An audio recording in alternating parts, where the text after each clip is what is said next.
Graças e paz, irmãos.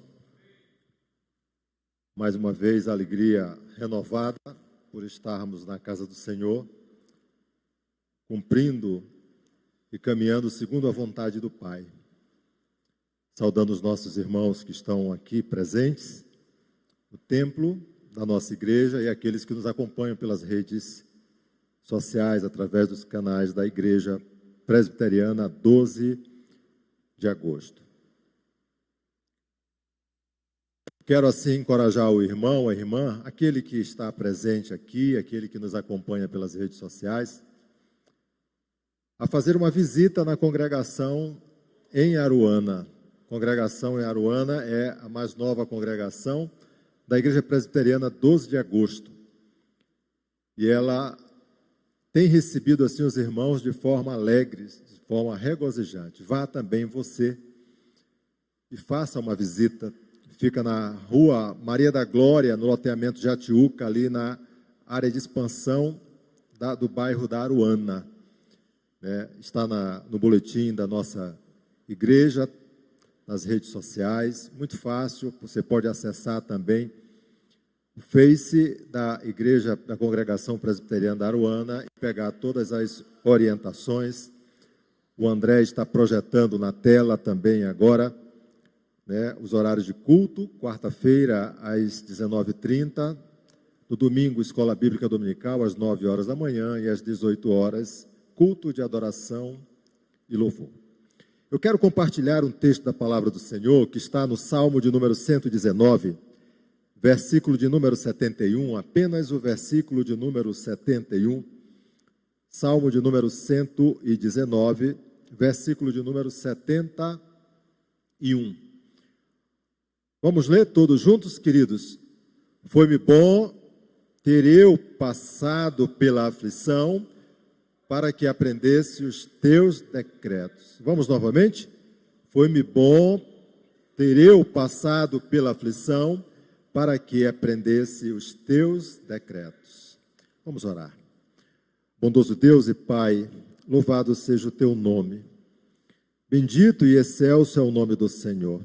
Privilégio, mais uma vez, nós estarmos na tua casa, de forma muito especial, quando nos apresentamos para meditar na tua palavra. Nós rogamos a direção do teu Santo Espírito neste momento, para que tudo aquilo que haveremos de fazer, buscando assim o entendimento, a compreensão, seja, Senhor Deus, na direção do teu Santo Espírito, iluminação que vem do Senhor, para louvor da glória do teu santo e excelso nome. Oramos em nome do Senhor Jesus.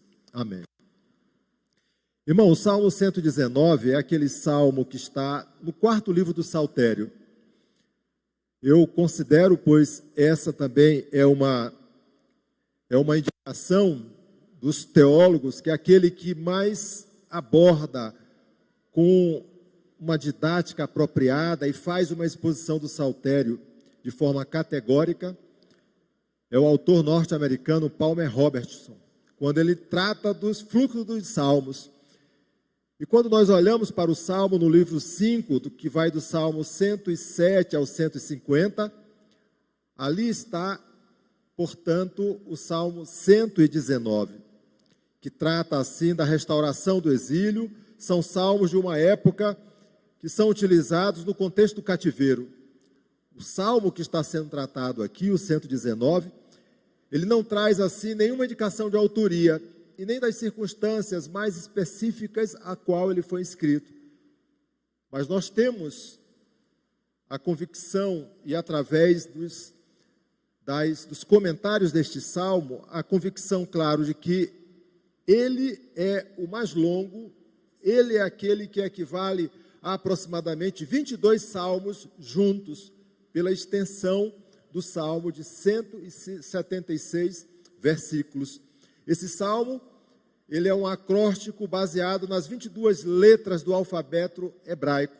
Se nós olharmos para ele no original, os 8 primeiros versículos dele, nós vamos ter a primeira letra do alfabeto hebraico, seguindo-se, portanto, a segunda letra a partir do 9º versículo e assim por diante até a 22ª letra do alfabeto hebraico. Isso para os autores, e é claro, para aquele povo que recebeu na língua original, para que eles pudessem, assim, ter uma memorização melhor daquele salmo e arranjado para que a meditação fosse apropriada das palavras que ali são apresentadas no salmo.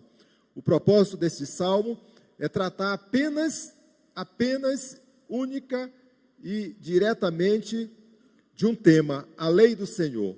O salmista, ele vai se deleitar nesta lei que é tratada de vários nomes. Ele vai tratar ela de lei, ele vai tratar de estatutos, ele vai tratar de palavras, ele vai tratar de testemunho, correspondendo todas elas a um padrão de conduta determinado por Deus para os seus servos, para os seres humanos, para aqueles que ouvem a sua voz.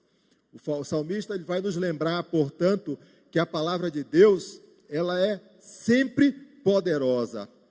A palavra pregada ou a palavra ouvida, ela sempre vai falar ao coração. Ela vai sempre alcançar o propósito, pois assim Deus haverá de designá-la. Então, diante dessa convicção, o salmista reconhece agora o momento difícil que viveu, que esse momento difícil fora necessário para que ele aprendesse os decretos do Senhor. Era preciso, pois é assim que o Salmo está se referindo no versículo de número 71, era preciso que ele passasse por esta aflição, era preciso que ele provasse desse momento difícil para que pudesse acordar, despertar diante da realidade posta por Deus para a sua caminhada de vida. É diante desse contexto que queremos tratar nesta noite, que é uma noite de adoração a Deus, é um momento de quebrantamento, é um momento que a igreja é chamada para este momento especial de oração ao Senhor. Falar com Deus, se comunicar com o Senhor e abrir, portanto, o coração. Queremos tratar sobre a graça de Deus diante da aflição de seu servo. A graça de Deus diante da aflição de seu servo. Como essa graça é manifestada? Olhando para o texto, meu irmão, para o Salmo 119, de forma específica o Salmo, versículo de número 71. A graça de Deus diante da aflição de seu servo, ela é manifestada por meio do reconhecimento de que foi bom. A primeira parte do versículo 71, o texto nos fala assim: foi-me bom ter eu passado pela aflição. O salmista aqui, ele tem a plena consciência de que a fidelidade à lei e o cumprimento das promessas de Deus só são possíveis pela misericórdia de Deus. Daí, nós observamos que, ao longo do Salmo 119, há uma manifestação clara do salmista, exemplo do versículo 41, a parte A, quando o salmista nos fala assim: venham também sobre mim as tuas misericórdias, Senhor. Ele tem a convicção aqui e a consciência de que a fidelidade à lei e o cumprimento das promessas só são possíveis por conta da misericórdia do Senhor. O salmista vai falar do seu sofrimento nas mãos de adversários. E nessa seção dos versículos 32 ao 73, ele descreve isso. Reconhece que mesmo diante da aflição, a mão do Senhor esteve presente na vida do seu povo. Ele reconhece e sabe que pecou no passado, mas afirma que o sofrimento do presente o ajudou a dar o devido valor à palavra de Deus. O versículo 68 traduz isto de forma muito clara: tu és bom e fazes o bem, ensina-me os teus decretos. Então, ele, antes de ser afligido, ele tem a consciência clara de que a boa mão, a direção, a misericórdia do Senhor está com ele, pois ele é povo do Senhor. O escritor aos Hebreus, ele vai declarar este poder da palavra quando ele afirma, no capítulo 4, no versículo 12, esta verdade às nossas vidas, porque a palavra de Deus é viva e eficaz e mais cortante do que qualquer espada de 2 gumes, e penetra até o ponto de dividir alma e espírito, juntas e medulas, e é apta para discernir os pensamentos e propósitos do coração. É diante, meu irmão, de uma manifestação graciosa como essa, que nós temos a certeza do poder da palavra e da pequenez que representa o homem. Tiago vai nos assegurar, mesmo diante das tribulações, uma verdade posta, direta e objetiva. Capítulo 1, versículos 2 e 3. Meus irmãos, tende por motivo de toda alegria o passar de por várias provações, sabendo que a provação de vossa fé, uma vez confirmada, produz perseverança. Meu irmão, tudo é para a glória do Senhor. O Senhor alcança, o Senhor transforma, e diante dos momentos de tribulação, o Senhor tem algo maravilhoso para falar aos nossos corações. O salmista reconhece a transgressão, reconhece, portanto, que avançou o sinal, ele reconhece que algo que ele fez não foi bom. Mas o que está acontecendo neste momento, agora, é bom que esteja acontecendo na vida dele, porque é algo trazido por Deus para aquele momento propriamente dito. Parece paradoxal quando nós tratamos isso desta forma. Algo bom para falar ao nosso coração diante de algo que nós cometemos e vem do alto, vem de Deus, vem do nosso Pai Celeste. Ele nos fala de forma muito clara, porque é o Senhor da providência, Ele está no controle, e é preciso, portanto, fazer isso para que este que transgrediu, esse que infringiu, esse, portanto, que propiciou algo que foi terrível para a sua própria vida, possa voltar novamente aos trilhos da fé, à comunhão com Deus, ao relacionamento de intimidade com o Senhor. Foi-me bom ter eu passado pela aflição.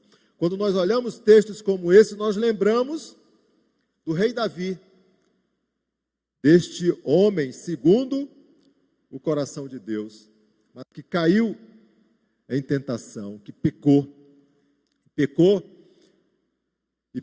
por aquilo que tinha no coração, pelo orgulho, porque cobiçou a mulher do outro, a mulher de Urias, manda os seus soldados a trazê-la ao palácio, e ele faz aquilo que não deveria, ele tem relações com ela.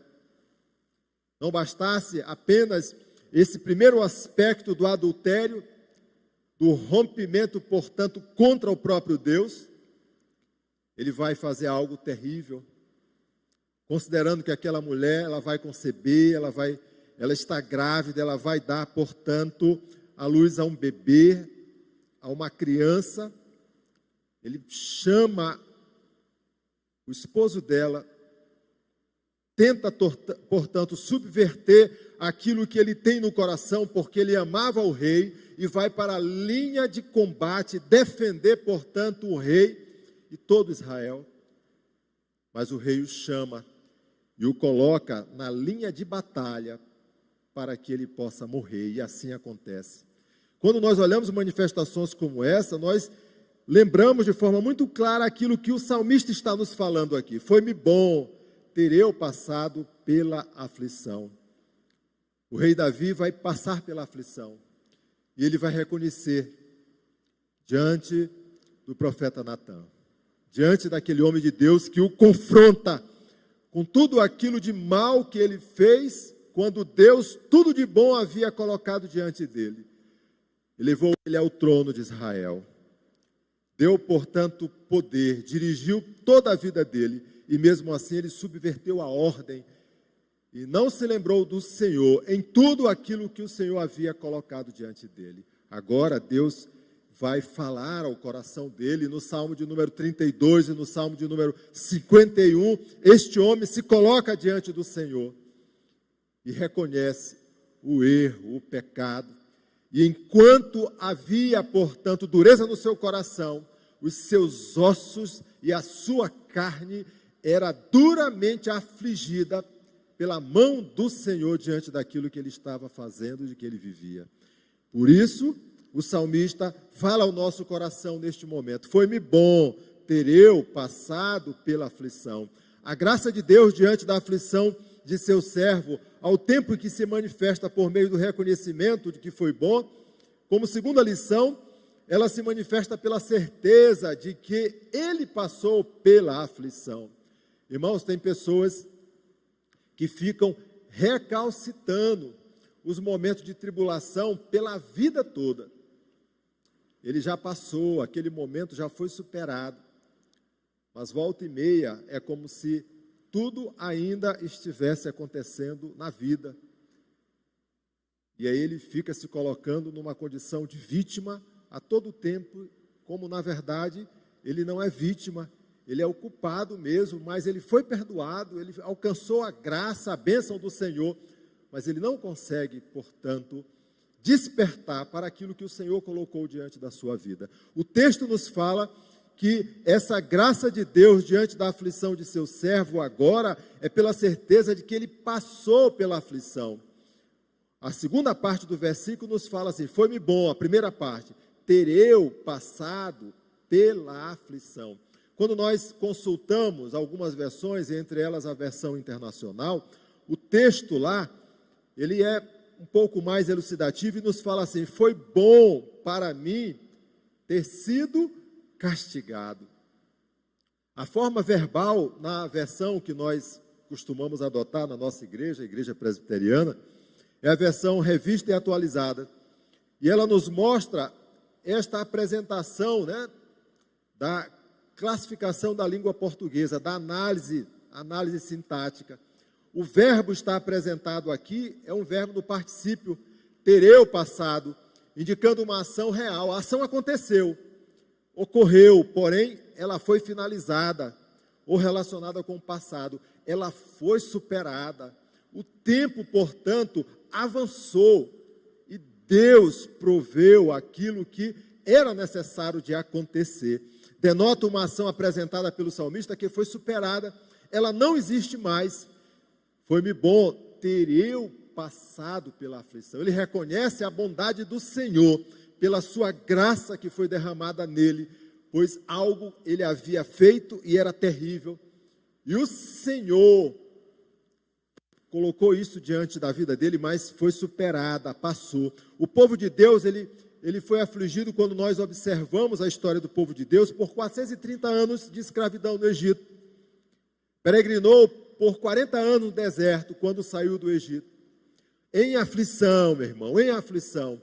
Foi afligido por 7 anos pelos midianitas, na época de Gideão, Juízes capítulo 6. Foi afligido pelos filisteus na época de Davi. Ali está posto em 1 Samuel capítulo 17. O povo de Deus, ali de Judá, foi afligido pelo exército babilônico, profetizado por Jeremias, por 70 anos. Os apóstolos do Senhor Jesus foram afligidos, perseguidos pelos fariseus, escribas, gentios e doutores da lei, no tempo de Jesus, logo depois de sua crucificação. Jesus, ele foi levado para o deserto para ser tentado durante 40 dias e 40 noites. Irmãos, a correspondência em todos esses episódios é semelhante ao que o salmista está nos apresentando aqui. Mas o fato é correspondente. Eles passaram pela aflição. Essa aflição, ela foi vencida, ela foi superada. Jesus, ela nos assegura que passaremos por aflições, nos dando a forma correta para vivermos esse momento. E o texto em João, capítulo 16, versículo 33, é muito claro, queridos. Ele nos fala assim, mas tem de bom ânimo, eu venci o mundo. A referência vinda do Senhor Jesus Cristo nos assegura a vitória diante das aflições, pois ele estará conosco todos os dias, e nele, em Cristo, no nosso Salvador, nós somos mais do que vencedores. Paulo, ele vai nos alegrar o coração, falando ali na primeira carta de Paulo aos Coríntios, capítulo 10, versículo 13, trazendo uma verdade grandiosa às nossas vidas, que não sobreveio tentação que não fosse humana, mas Deus é fiel e não permitirá que sejais tentado além das vossas forças. Pelo contrário, juntamente com a tentação, vos proverá livramento, de sorte que a possais suportar. O Senhor faz isso com cada um de nós. Ela vem do tamanho certo, da forma certa e do jeito, meu irmão, que nós haveremos de suportá-lo. A aflição passará, ela é temporal. O Senhor está na providência e tratará da melhor forma o coração e a vida do seu servo. Quando olhamos manifestações como essa que o salmista nos fala, que passou, foi bom ter ele passado pela aflição. Nós nos lembramos de alguns momentos que aconteceram na história do desenvolvimento das nações. No final da Segunda Guerra Mundial, ali no país de Gales, na Inglaterra, é elevado ao poder daquela nação pela segunda vez um dos maiores estadistas que já existiram no mundo. Winston Churchill, pela segunda vez, ele é elevado à condição de primeiro-ministro da Inglaterra. E a Inglaterra passa por um momento difícil. É guerra, há aflição, há aliados, há combate, mas aquela nação já vinha passando por um momento de dificuldade e passa por uma crise econômica, uma crise social, uma crise moral e uma crise espiritual. E aquele homem que tinha dificuldade na fala, mas quando se colocava assim para discursar, era um baluarte, era um gigante para falar às pessoas, como patriota inglês que ele era. E ele subia, portanto, aos palanques e no momento falando, dialogando e exortando o povo com um pouco daquilo que ele conhecia do Senhor, ele colocava que parte da crise que a Inglaterra estava passando naquele momento, uma boa parte era devida à falta de responsabilidades dos pastores, dos ministros, dos sacerdotes, porque eles não mais estavam pregando sobre o céu e sobre o inferno. Eles estavam, portanto, pregando para deleite de coração de determinados grupos, direcionado a pessoas, e não ao povo verdadeiramente, para despertar no coração dessas pessoas a real noção de adoração ao Senhor, de clamor por uma nação que estava definhando, que estava caindo cada vez mais. Que verdade, meu irmão, que este homem nos fala ao coração, voltado para a palavra que está sendo assim trazida ao nosso coração neste momento. Foi-me bom ter eu passado pela aflição, passar pela aflição, ao tempo em que a graça de Deus diante da aflição de seu servo, ela é manifestada por meio do reconhecimento de que foi bom, também pela certeza de que ele passou pela aflição. A terceira lição, ela nos fala que essa manifestação é trazida ao nosso coração pela graça de Deus diante da aflição de seu servo, de forma pedagógica, com o único propósito, para a glória de Deus. A manifestação aqui, ela é pedagógica. E o texto, a parte final, a parte C do versículo de número 71, nos fala assim: para que aprendesse os teus decretos. Para que aprendesse os teus decretos. A condição clara que nós falamos aqui é condição de transgressão. É condição, portanto, de insurgência, de subverter a ordem, de romper, portanto, os grilhões da disciplina e transgredir contra a lei de Deus. Ao tempo em que o salmista reconhece que a aflição foi devido ao pecado, à transgressão ou imaturidade de sua parte diante do Senhor, ele reconhece que a providência do Senhor estava sempre processada em sua vida. Agora, reconhece que era necessário ter vivido esse momento para voltar para a comunhão, para o relacionamento com Deus. O rei Davi vive isso. Ele, de fato, desperta isso e externa no Salmo de número 32, versículo de número 5. Um salmo de confissão, um salmo de arrependimento, um salmo de contrição. Confessei-te o meu pecado e a minha iniquidade não mais ocultei. Confessarei ao Senhor as minhas transgressões, e tu perdoaste a iniquidade do meu pecado. Ele estava, portanto, passando mal, sentindo os gemidos, a dor, a pancada no coração, enquanto ainda calava tudo aquilo que havia feito. E era preciso declarar, era preciso, com o coração quebrantado, revelar diante do Senhor, para que o Senhor pudesse reconhecer que a sua oração, que a sua confissão, que o seu arrependimento é genuíno. Como isso é maravilhoso quando acontece, toca e transforma o coração daquele que transgrediu. Como nós precisamos, meu irmão, viver de fato estas verdades e compartilhar com tantos quanto nós pudermos, de acordo com aquilo que o Senhor haverá de nos proporcionar.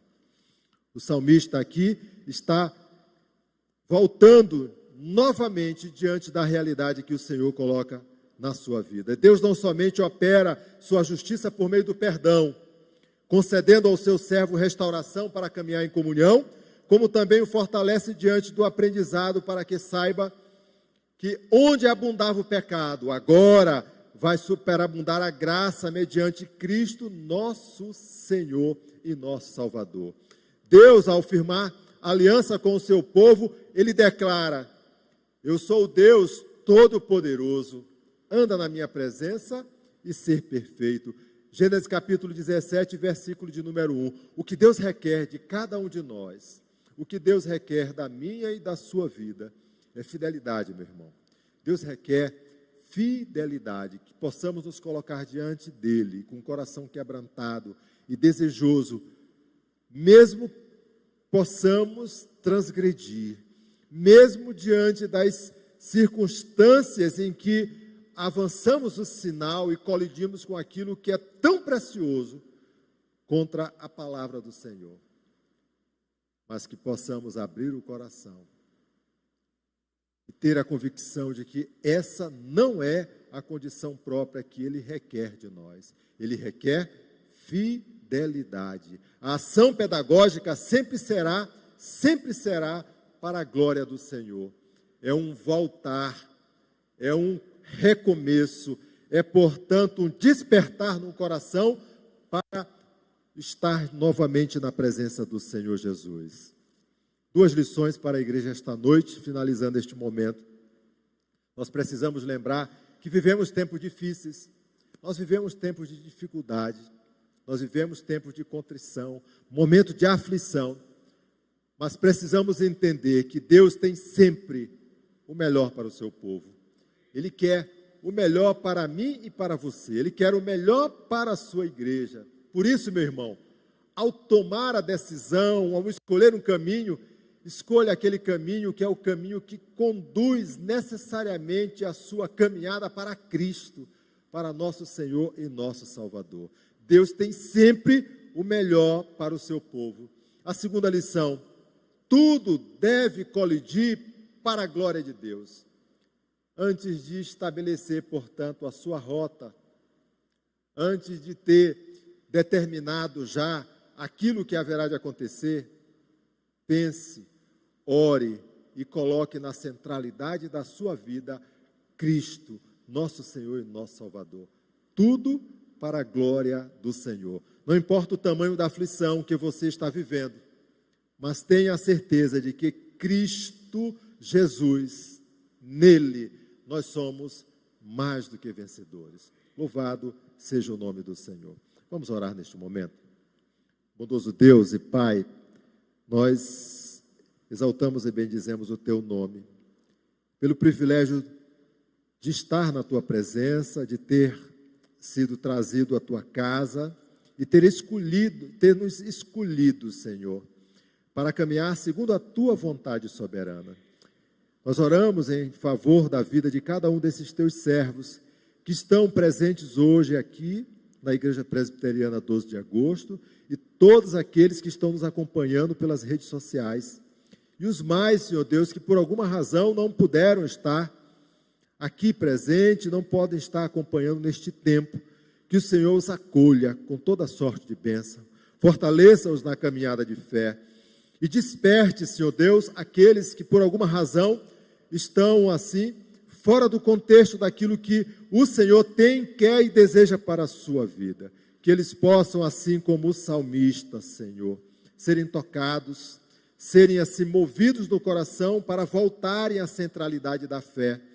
E na caminhada de vida, na caminhada de comunhão, na caminhada de vida de edificação no Senhor, possa ter a certeza de que na Tua presença nós somos, Senhor Deus, alegres, nós nos alegramos, pois Tu és o nosso Deus, Tu és o nosso Senhor, e no Senhor nós temos vitória, pois é assim que a Tua palavra nos favorece. Abençoa, Senhor Deus, cada um dos Teus servos, nutrindo com toda sorte de bênção e despertando em nosso coração, para que a nossa caminhada seja para frente, seja para Cristo, seja para o nosso Senhor e o nosso Salvador. Assim oramos em nome do Senhor Jesus. Amém.